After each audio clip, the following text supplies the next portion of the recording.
call the Budget Committee to order and welcome everyone here. This extended hour. And first item is approval of the minutes from the November 8th, 2018 meeting. Moved by Supervisor Garrity, seconded by Supervisor Sokol. Any comments, additions, corrections? All in favor? Aye. Aye. Opposed? Carried. The first items on the action agenda and business is we have representatives here from ANCA and also from Lakes to Locks,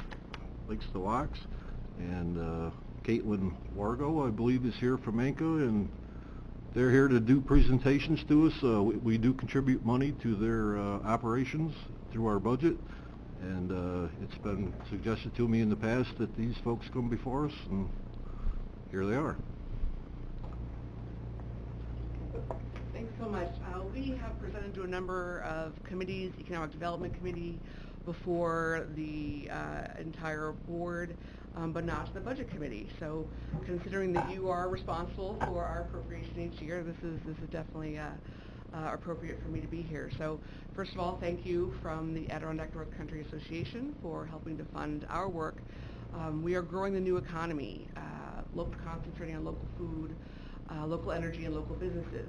We represent 14 counties north of the Mohawk Valley, including Warren County. So every year, our members and donors provide the money that allows us to develop projects, to seek grant funding for implementation, and to respond to issues and opportunities that may arise during the year. So for example, my colleague was here a few weeks ago presenting on our centers for businesses in transition, and that arose as an issue, the looming silver tsunami of retirement age business owners who may not be prepared to, if statistics hold true here the way the rest of the country, not prepared to sell their business or transition to new ownership. So we sought grant funding for that. A few years ago, we worked with Finch Paper, International Paper, the Northern Forest Products Association, and a number of other SUNY ESF to categorize the wood basket here in the low-grade wood to make sure that it could handle the needs of our paper manufacturers as well as a growing biomass industry. Results show that yes, it indeed could, but one of the main issues was the availability and training of loggers. So that is now being used by those paper companies along with workforce development. So your membership does go to that. So I've supplied everyone with a spring update to our donors as well as a report specifically on Warren County. I can tell you that I've shared with Ms. Allen and I believe has been distributed to all of the board, the data from the regional economic analysis that we completed last year, and then the report and results and county level data were made available earlier this year. So that is available as a resource to all of you, to your chambers, your IDAs, to whomever is developing, your institutions of higher learning, whoever is developing programs that might benefit from the demographic data, the economic recommendations. Our Center for Businesses in Transition came out of that project. It showed that there were between 10 and 16,000 businesses in the North Country region with baby boomer age owners. So I can let you know that we did receive funding for that last year. It started coming in this spring when we launched earlier this spring. And Warren County is not in that catchment area for the Northern Border Regional Commission. But because of our relationship, we are actively working in Warren County. In fact, we're working with 8 different businesses. 5 of them are inns and lodges. 1 is a retailer. There is 1 manufacturing business, and then 1 sole proprietorship, all of whom are looking at different ownership opportunities with our group. We're also working with Johnsburg Economic Development Committee. Because of how broad our region is, It's no surprise to any of us here. It can be difficult to get people to come to one place if there's one presentation or one workshop. So this center is designed to work with partnerships with chambers around the region, but also to host remote events through webinar and then recorded and offered as a resource on ANCA's website and on YouTube to help overcome that issue. And we're working with over 60 businesses in the 7-county region right now, so that's really great. We hold an annual trade show for artists and producers. It's in Saratoga Springs each year, and we have a number of Warren County businesses who they're artists and producers, sole enterprises, who come to that show and are then able to sell their work at wholesale prices to 200 odd retailers who visit every year. So Bark Eater Chocolates is one, and then I've listed a few others here. Fawn Ridge Pottery, Levis on Lake George is there every year. By the Lake Birch Bark Company came this year. So this is, I think we're year 35 of the show, and we host it every year, and your membership dollars do go to support that show. Let's see, Common Ground Alliance, I know Supervisor Simpson is on the core team, and that, so is Supervisor Leggett. I apologize. I'm so sorry. I'll update the report when I email it in. My apologies. And so ANCA has organized that through our systems, handling the registration, hosting the working groups to develop the content, but that brings towns and villages from throughout the Adirondack Park to one place to do you want to speak to exactly what the Common Ground Alliance in your own language is? To reach agreement, right? Well, we don't agree on everything. We don't agree on everything. It's a representative of all the differing concerns and advocacy in the Adirondack Park. And really, the Common Ground Alliance isn't about us and park, people in the park. We're just facilitators and hopefully bring people together to be able to discuss these issues. In a collegial way, right? There's no each can set aside where we can and other things. Yeah, absolutely. Work harder. So we welcome you to come. It's in Lake Placid on July 24th this year. Let's see. I know you guys have been in meetings for quite some time. I will say that last year at the Common Ground Alliance, the lack of affordable housing came up in almost every session, regardless of what the focus was of the session. The lack of affordable housing in the region came up, and Kate Fish, our executive director, does sit on a community advisory group for the Federal Reserve Bank of New York, and they have asked ANCA to help them organize a listening session on equitable growth and housing issues later this year, early fall, end of summer. And so we are doing that. Our board has 2 Warren County representatives, Chris Hunsinger and Patricia Tadich, who do represent your concerns and help guide our work. And if there's time, I'm happy to answer questions.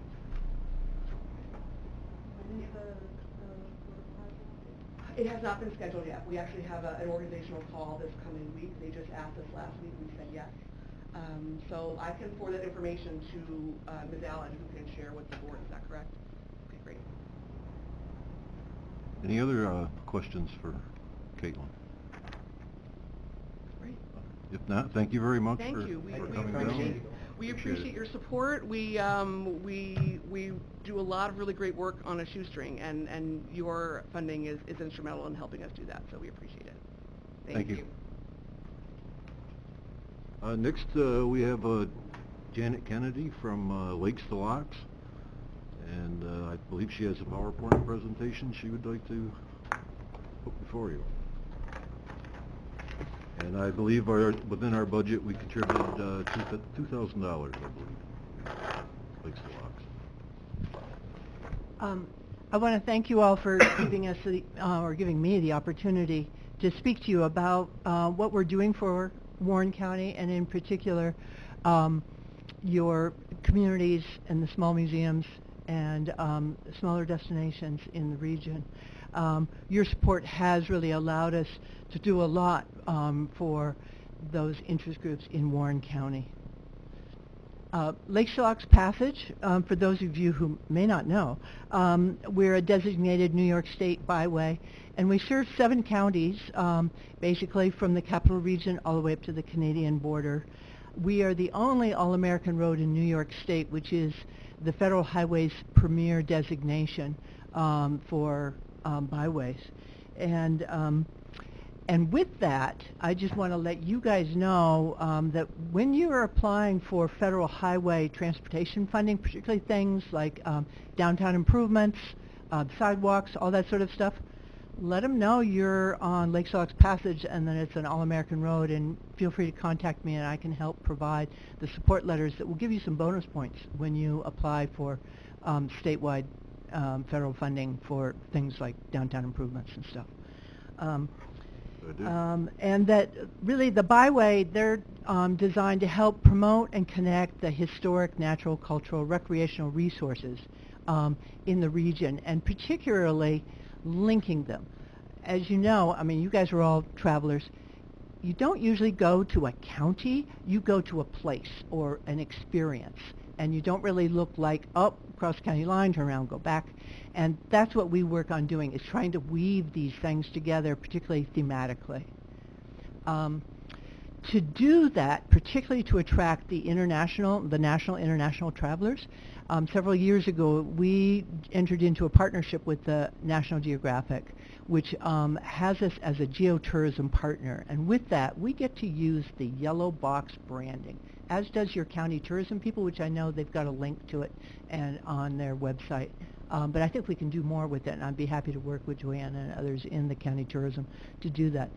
But our 2 primary objectives in this partnership is to create a regional destination that establishes larger products, so that because international travelers, particularly those from Europe, they want to spend 2 weeks when they go somewhere. They're not looking for a weekend getaway.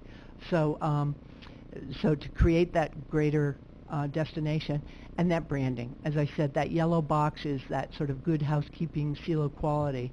And the program itself really looks at using the local voice. What is it that the people who live here that they're most proud of and they want others to enjoy and appreciate? So we help to pull that voice together. The Nat Geo partnership provides a platform, a website platform, which is their branded. They manage the platform, we manage the content. And so we just updated the platform, and we coordinate it with a lot of social media, e-newsletters, Twitter, all that stuff that I know nothing about. But radio underwriting, and just basically promoting the events, activities that there are to do both regionally and nationally. This Nat Geo tourism program has a niche market, what they call geo-travelers. These are people who really want to focus on the experience, and they seek the authenticity of the places. They have lots of interests. They like to recreate. They're interested in history. They want to do bird watching, that sort of stuff. They will take in a number of attractions, and I think most importantly, they're frequent travelers. Most of them, the average is 7 trips a year.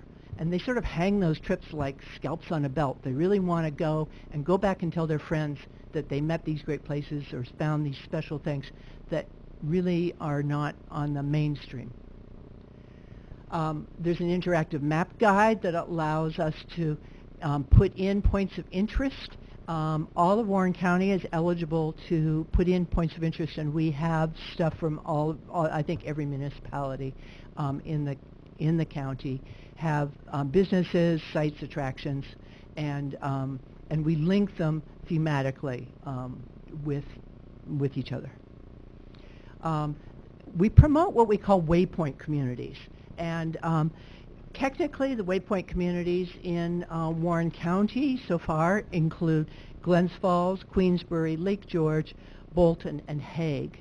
But we're open to start working with the First Wilderness communities and all the other communities in Warren County to be more actively engaged and have them also as what we call waypoint communities. They're places that are where there's a there, shopping, dining, lodging, and then we help to promote those communities as destinations.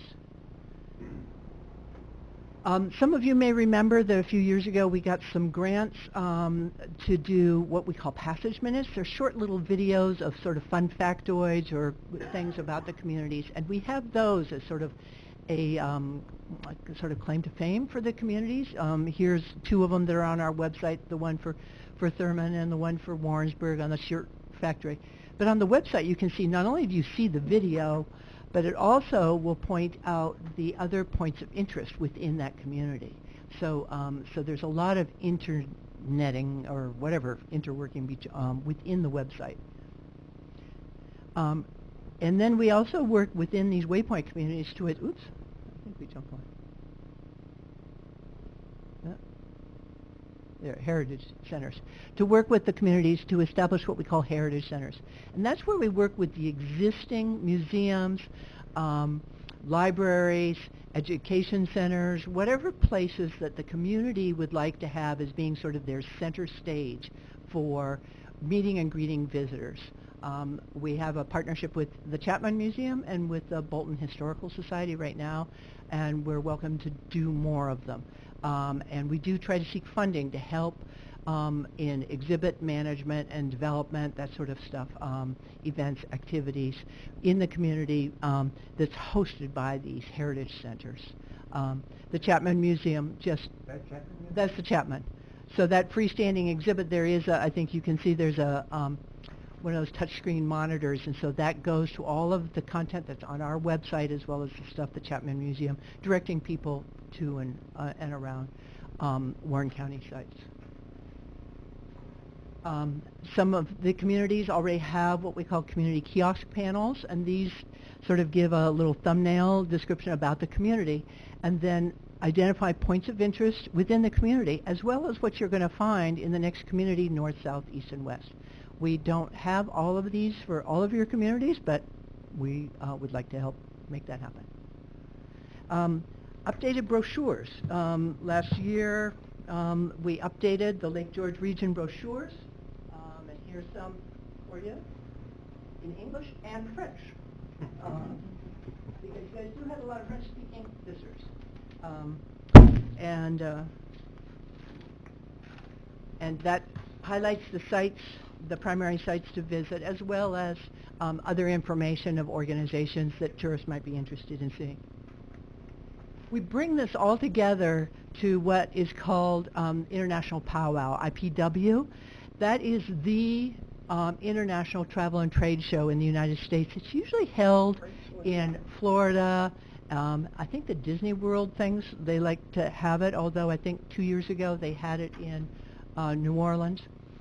Lake Chalak's Passage, being an all-American road, is part of, we can go and attend this. We have attended this for probably 10 years or more, where we promote the activities, events of the Byway to international travel writers and tour operators. The key thing is we're on Federal Row. We are on the front door with the National Park Service, with National Trails, all of the federal things. All of the other, I know I Love New York, is way in the back. So we are right in the front where we get a filled slate of things. So this designation allows us to participate in this premier event. We offer, the other major program that we do is where we offer technical assistance to nonprofit organizations, museums, libraries, environmental groups and stuff, particularly those that are struggling with all volunteer groups, limited staffing, to make sure that they have good governance and that they have programs, events, activities that people would want to participate in, and that to foster their community engagement and involvement.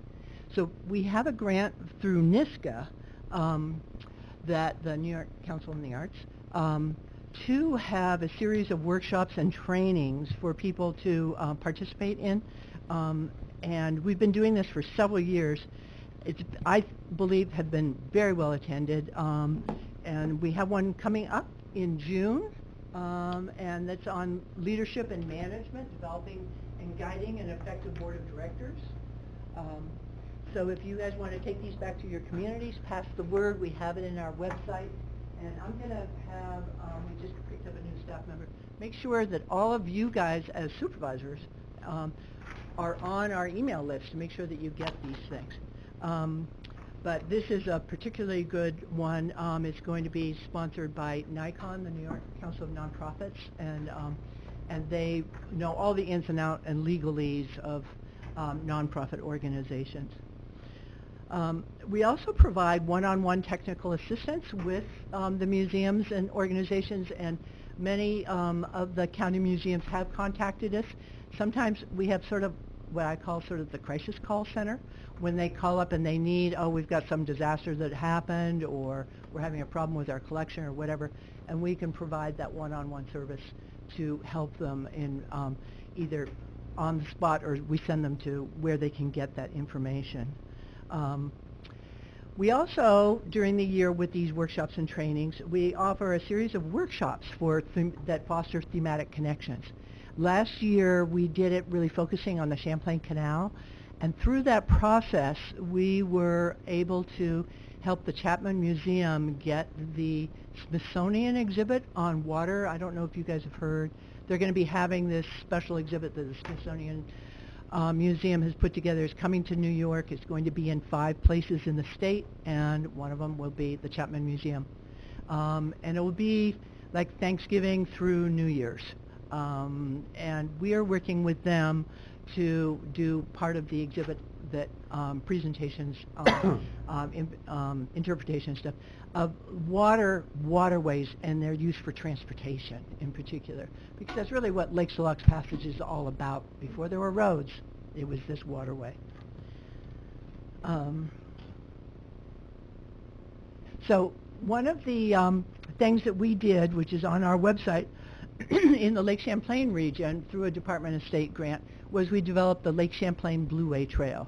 And it has broken up, I think, 16 segments that are designed for paddling Lake Champlain, with everything about access points, nearby sites and attractions, where there are birding and natural areas, interpretation, everything that boaters would want to use. And we worked in partnership with a whole bunch of people to get this information on there. And it's been a really useful tool. Here's a segment detail of one of the ones from Ticonderoga to Chubbs Dock, and it will give you the GPS coordinates of things, and then little tips and stuff. We actually would like to suggest that Warren County and neighboring counties, Washington and Essex, do an entire Lake George Byway Trail, and we're willing to help make that happen. This is a project description of what we propose, and we'd be happy to work with Warren County members to help make this happen. I encourage you guys to go to our website and check this out and see what it might mean for you. We've talked with the Lake George Association as well as the Lake George Land Conservancy to be partners in this project, and they're eager to do it. So this would really be sort of a paddling around the lake, across the lake, and linking in where there's hiking, biking, where you can rent equipment, where there could be events, because the events can be posted on the website that, as they are approaching, and really make it a lake-wide total access. We threw this idea out 2 years ago, and Edna actually agreed to be the sponsor of the grant. It was an Adirondack grant, but we were not funded with that grant. And this year's EPF grants through Department of State could be a funding opportunity. We'd be happy to help pull together a grant application if you would like for this.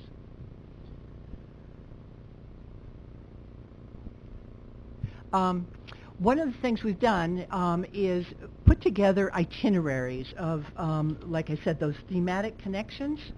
What travelers really want is they want some structure of what to see and do, get some information that they wouldn't find normally, and but then have the freedom to explore on their own. So we've created these things that we call passage ports. It's a web-based travel tool that includes, it's all on the website, and it includes sites and museums, but also audio and narration of, depending upon what the topic is, to help people understand more of what they're seeing when they're in the place. So it's all GPS connected if you would like, so you know exactly what you're looking at.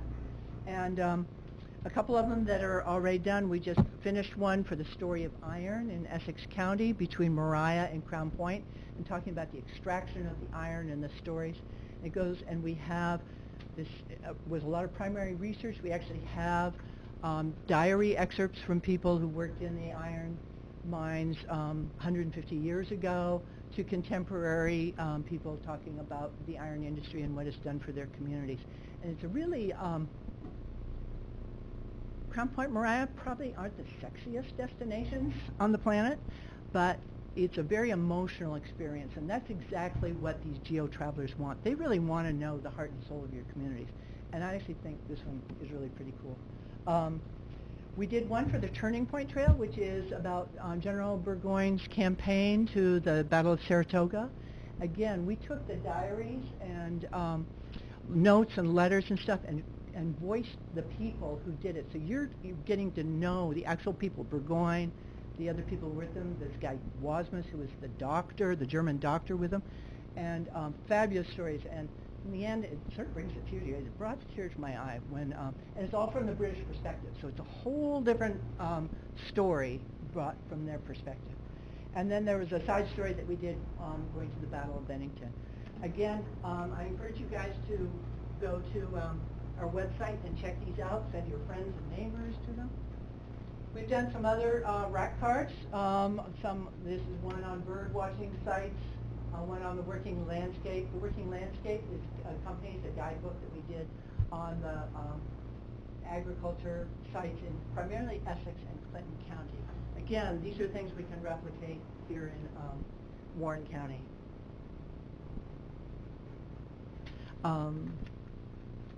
We actually have done some initial research for Warren County, and some of you, you're probably all familiar, Seneca Ray Stoddard, very famous for his photographs, particularly of this region. But he also was actually a really funny guy, and he wrote these guidebooks. And there was one he did in particular that was published in 1894, and it's about Lake George. We have actually recorded everything he wrote, so it's like in his voice of what he said. And so we have the recordings of what he's saying, and then have started the outline of what the places are. So here is his narration about Soldiers Monument there in downtown Glens Falls. And the web page, the point of interest there, could talk about the monument today and the fact that the original sandstone eagle is now in the town hall in Queensbury. And so we send people to Queensbury to check that out. But as you're following along the tour, you're hearing the voices of the people, then the voices of people today, and giving those sort of little side note, side trip information. So in a nutshell, we provide two primary services. The one, which is this Nat Geo website platform, yellow box branding that the entire county can use. And then serving the communities, museums, and nonprofits in their through technical assistance trainings and workshops so that they can remain viable and strong elements of your communities. In 2019, we're providing these trainings, and we're also working with the Chapman Museum on the exhibits for their Smithsonian exhibit. And in 2020, this upcoming year, we would really like to work with you guys for developing a Lake George Blueway Trail and the Seneca Ray Stoddard Passage Port, which I think the two can go hand in glove together on them. So anyway, but there's lots of other things that we have done that I wanted to throw out here. We did, some of you may have had copies. I brought a couple more copies. I can get you more copies of the guidebook that we did for Lake George a few years ago.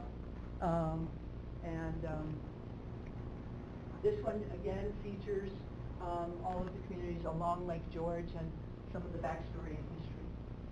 And then we did a series of guidebooks that we call Waterways of War. There's one on the French and Indian War. Lake George, of course, is prominently in that one. The Revolutionary War, the Turning Point Trail, and then the War of 1812. I am not a historian, but I am interested in history when it is provided in a lively and engaging way. That's what we try to do with this stuff, particularly this audio interpretation of this stuff. We've had a lot of interest in the summer camps, which there's a bunch of them here around Warren County, of bringing these programs as interpretation and into programs they can develop with the camp kids, as well as schools, particularly the charter schools are ones that are interested in getting kids out, like that road to the Battle of Bennington. They hiked that, the British Army did that in one day. We could get a group of kids and they walk that same route. We've got it mapped with what the route is, where they really can experience what this is like. They'll probably all drop dead halfway through, to tell the truth, but I think it would really bring it to life. Is what it was, what that sort of experience was for them. With the French and Indian War Guidebook, we did this brochure that we still have those available. And then another product that we've done are these guidebooks, which are most popular online, and they are all online. This is a series of thematic bike routes, and I know you guys have developed some biking and hiking routes, particularly in Bolton. I know that Tracy Clothier's been working on doing things. So again, this is a product. We have this as a template. You can whip this out for Warren County. So all of you should have received our annual report, the 2017 annual report. I know we brought them over to be in your mailboxes. This really goes into, this was our 15-year report of all the stuff that we're doing. Here's another copy in case you want to take a look at that sort of stuff. And I also have brought some a summary of our Heritage Center program, and this is the one that talks about the Waypoint communities, the Heritage Centers, and the trainings and workshops that we do. And I think what's most important about it is our work for sustaining these organizations and making sure that there's good management programs, the community's engaged, people will then volunteer. We call them ambassadors. We've had a number of workshops of training these people to be ambassadors, your volunteers at your museums and other organizations, libraries and stuff. And that the cream of the crop of those people rise up to be your new managers. So you can sustain the whole thing, which really moves through this process that I call it the stewardship process of increasing awareness and appreciation, participation, ultimately leadership to steward the historic, natural, cultural, recreational resources. So I'll leave some of these if you would like.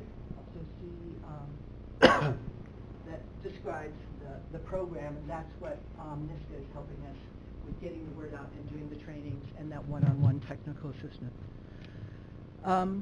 So I just wanted to throw out thanks. Much of this we have not really done in Warren County, and we'd love to do more and work with you guys to secure the funding for doing that, so it wouldn't all be out of your pocket.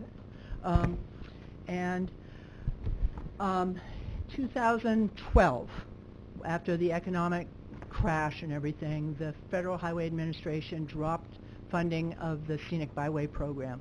However, it just passed, reauthorizing the program with funding, just passed in Congress. I heard 384 to 19 or something. Overwhelming support for it in the House. It's now in the Senate. And the word on the street I hear is that it will pass, and that there will be funding reestablished for the Scenic Byway program 2020 to 2022. I think 20 is a little sketchy, but 21, 22. In which case, Lake Shillocks Passage is only one of 5 really still active byways in this country. So we're ready to jump and run when that money is there. So another reason to help keep us alive, because that money, I believe, will come back. And we have updated our corridor management plan that includes the entire county of Warren County as what we call the corridor of Lake Shillocks Passage. So when funding opportunities come up, Stony Creek, other communities would be eligible for funding through our planning process. And again, I'd love to work more closely with the First Wilderness Corridor, which is one of your designated byways, to get their story, but develop some of the interpretation and stuff that we've done for Lakes to Locks Passage. Any other questions? So we greatly appreciate the $2,000. We were hoping, we did ask for $7 because we wanted to do some of this grant writing and program stuff. But I would be happy to work with maybe members of the tourism committee or some other people to come up with a strategy. I mean, I just threw out a whole bunch of stuff that we do. What more would you like, and what can we do to help you do it? Because what we do is what the tourism people can't do, and that's telling the story. We create the story, we create the experience that then they market and bring people here. So that's the difference between what we do and what your county tourism office does. Well, thank you for Any questions? coming by today, and I learned several things about Lakes to Locks that I was totally unaware of. So Okay. I appreciate you coming by. Well, thank you very much for the opportunity. I appreciate it, and we hope you guys will Supervisor think that Lowe. we're swell.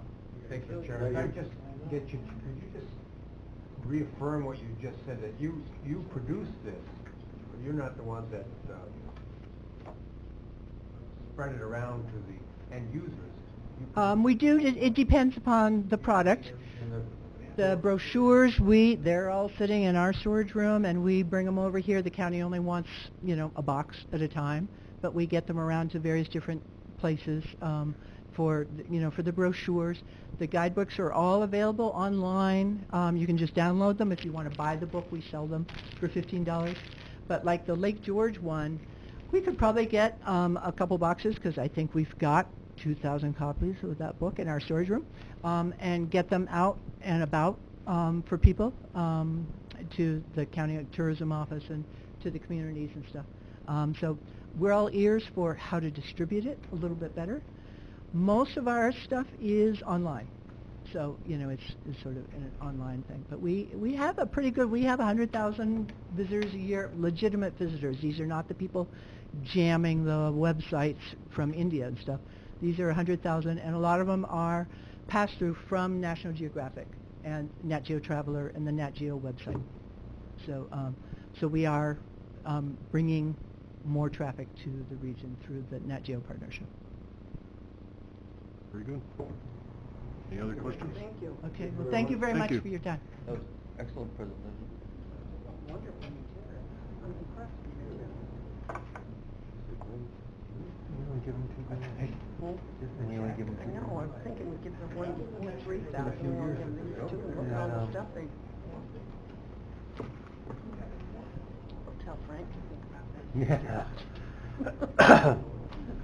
The next item on the agenda is a review and discussion of the fund balance at the end of the 2018 year.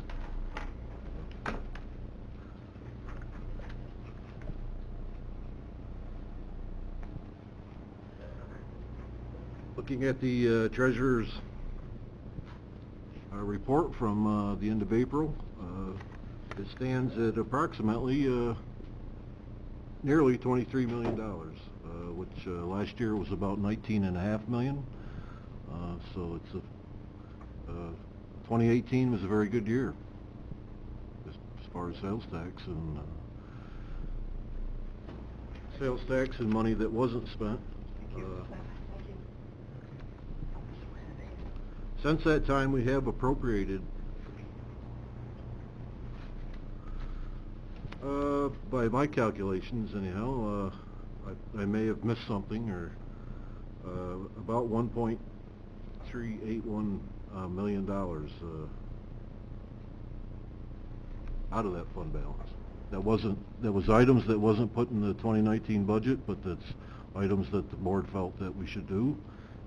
So we didn't raise tax to do that, other than we collected sales tax to do that, and I think that helps keep our budget expense down and in line.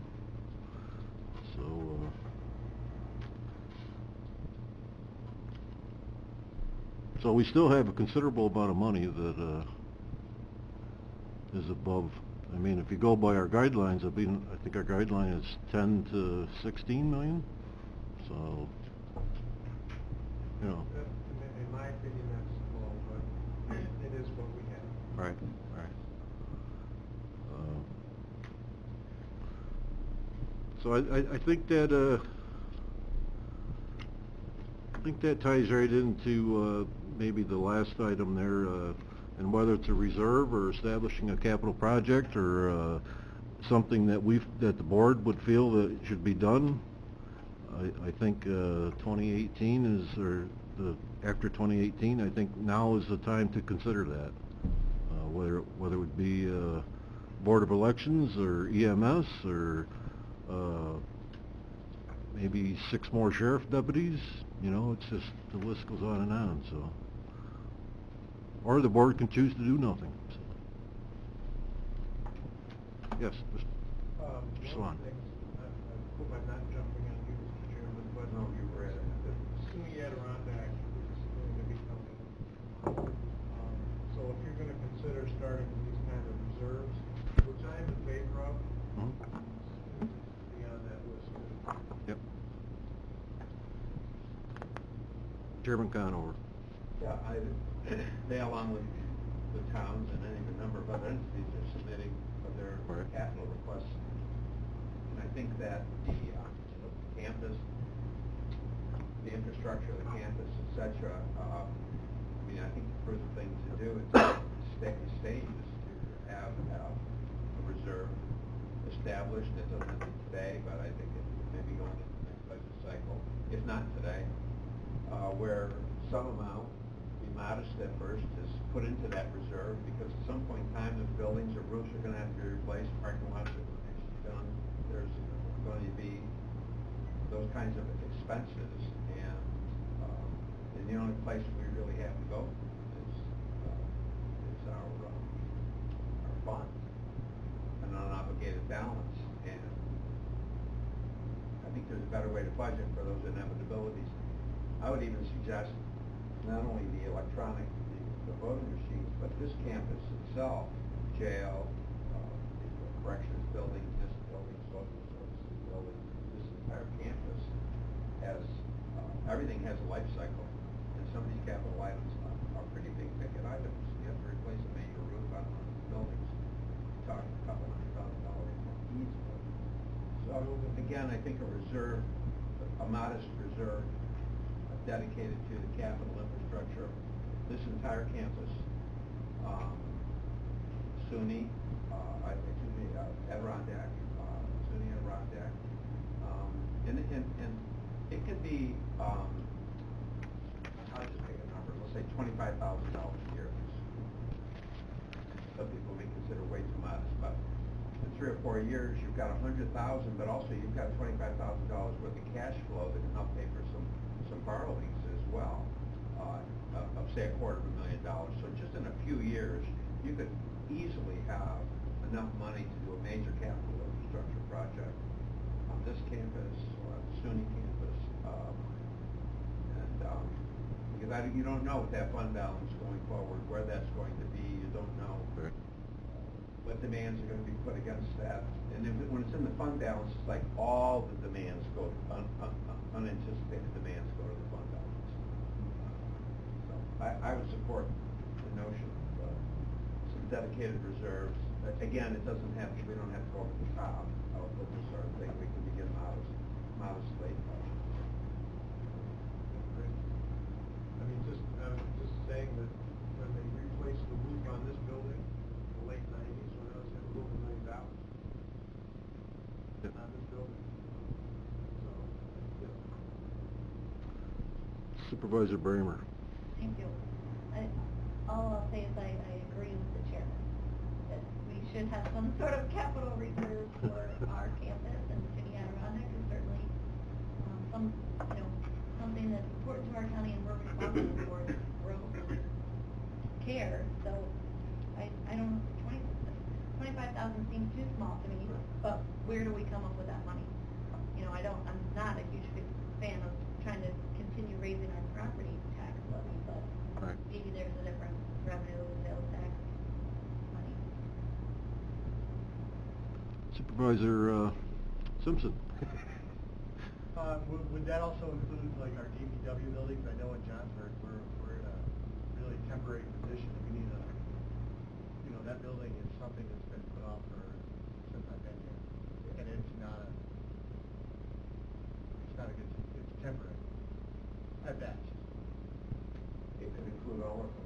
Yeah. It could, because see, what ends up happening is that,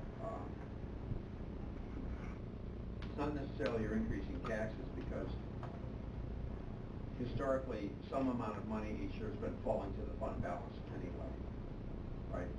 So if you finish your year, say, $500,000 in the blue, then it falls to your unallocated fund balance. But that's the reason that you have that 500 is because you're not setting aside monies that you know you're going to need for these other items, and so they're unspecified. Whereas if you had some reserves set up, perhaps not $500,000 falls to the fund balance, maybe 300,000, 350,000, a more accurate reflection of what are really unobligated funds, unanticipated unobligated funds. A reserve is where you're anticipating obligations and beginning to encumber some amount of funds going forward in anticipation of those costs. Yes. I would leave it to the budget committee and you, Frank, to architect this in committee as to how many funds, how much is we can do in year one, and your counsel on this would be paramount, as far as I'm concerned. Mr. Loeb? Yes, thank you, Mr. Chairman. I'm not on the committee, by the way. You're not? But it seemed to me that you were implying that we do have this growing fund balance, that perhaps we should use some of that for these reserve funds. Not putting it part of the active budget where we're going to raise taxes to fund this. We do, it seems, we had $19 million, now we're up to 23 minus the 1.5. It just seems to be growing, and this would be a good, Well, not 50,000, but 2 million or $1 million. Yeah.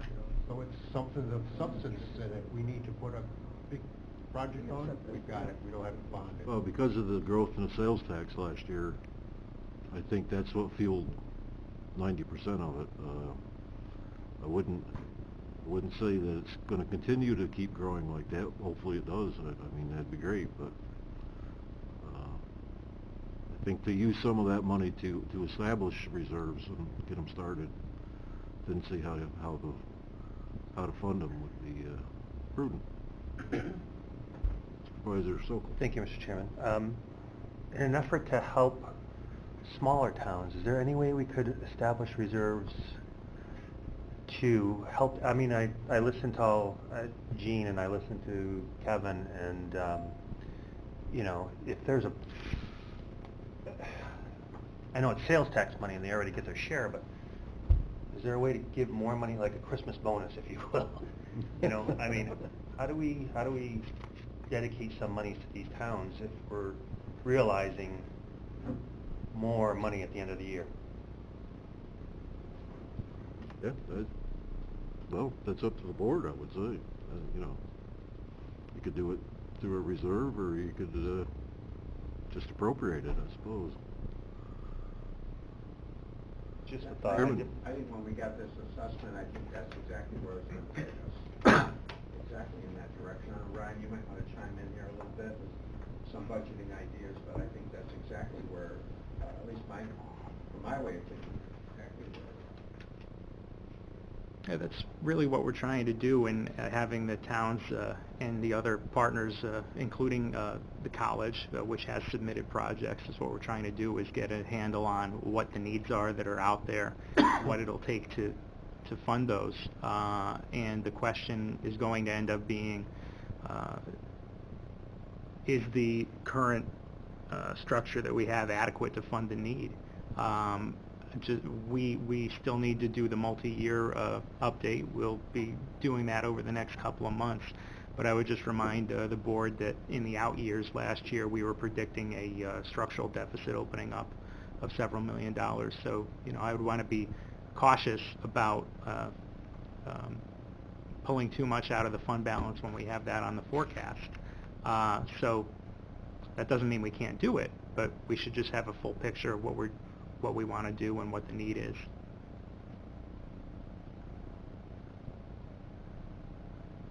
Yes. Yep. All right, I'm not sure where the eyes were going. Picking up on what Supervisor Sokol said and a couple others, I floated this idea a while ago.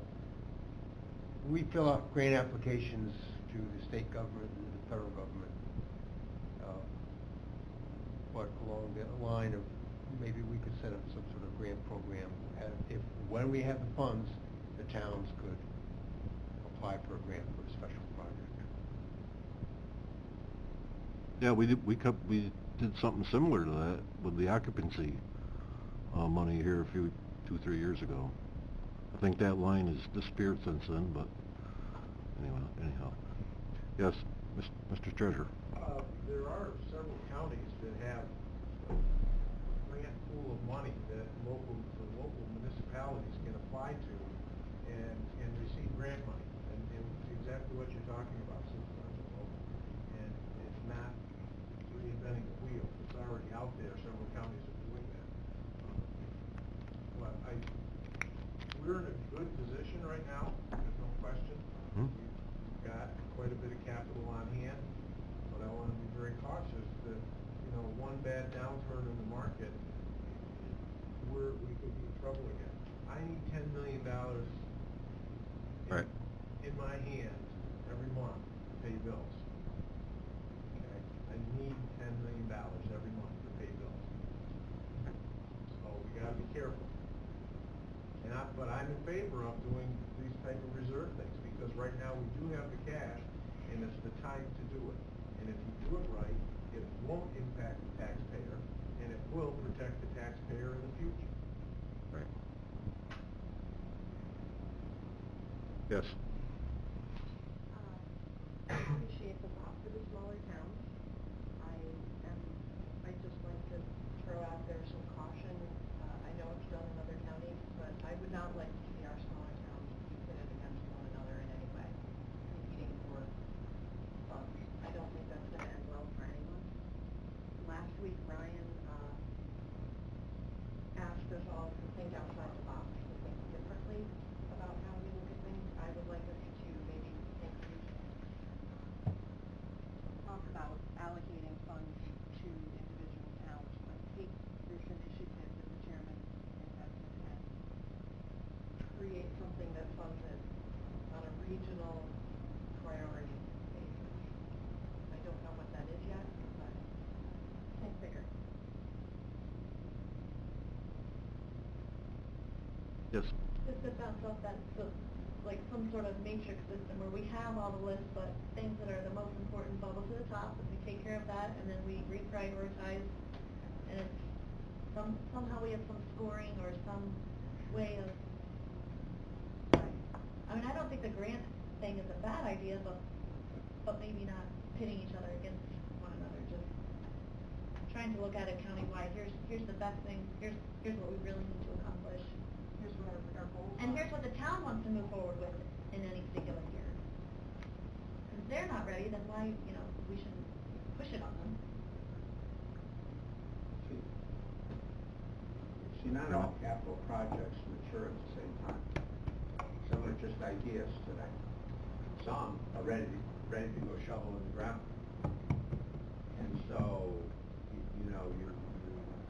those that just have an idea, maybe they need some assistance bringing on, helping to pay for the tough costs, the upfront soft costs, professional services to define the program, to get good numbers, to know what the geology is or know what the environmental issues are, that kind of thing.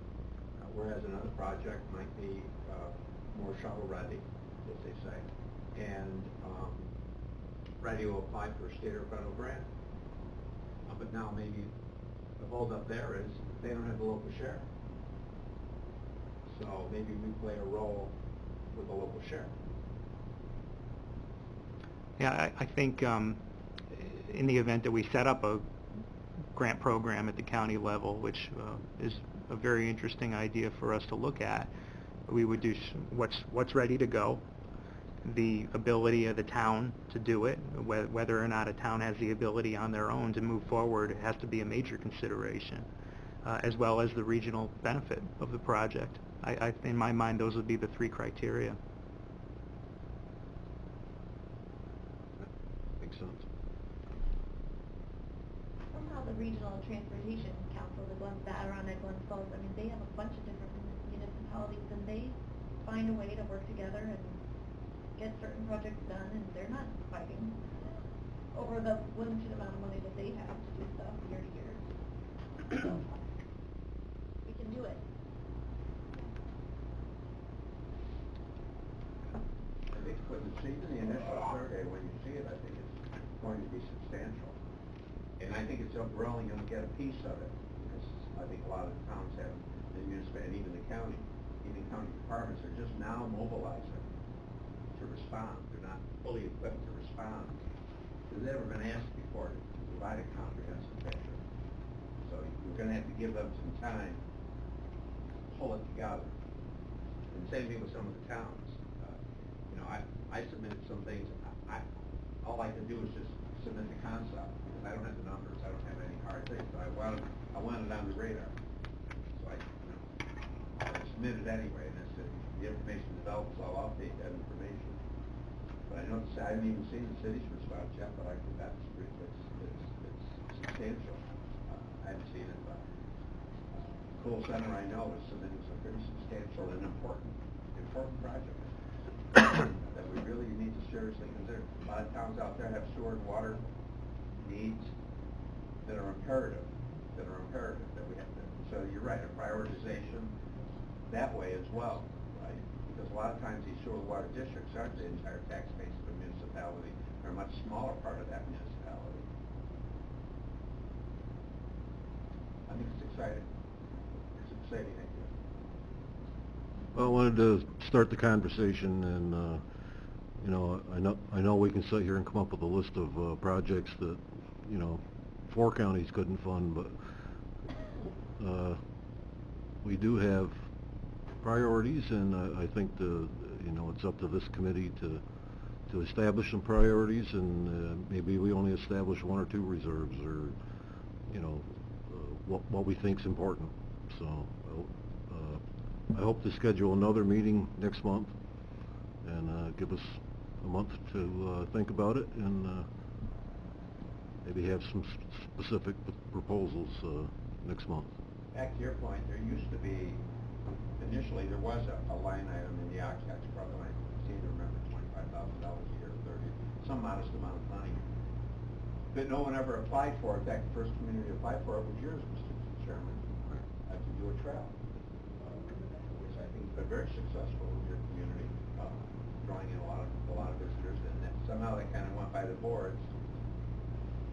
It's just by maybe other priorities or whatever, but it wouldn't hurt to also be thinking about OCTAX program in this regard as well, because there are things that a lot of communities, even small, are involved in that deal with tourism, that deal with infrastructure, that you can play a role in that regard as well.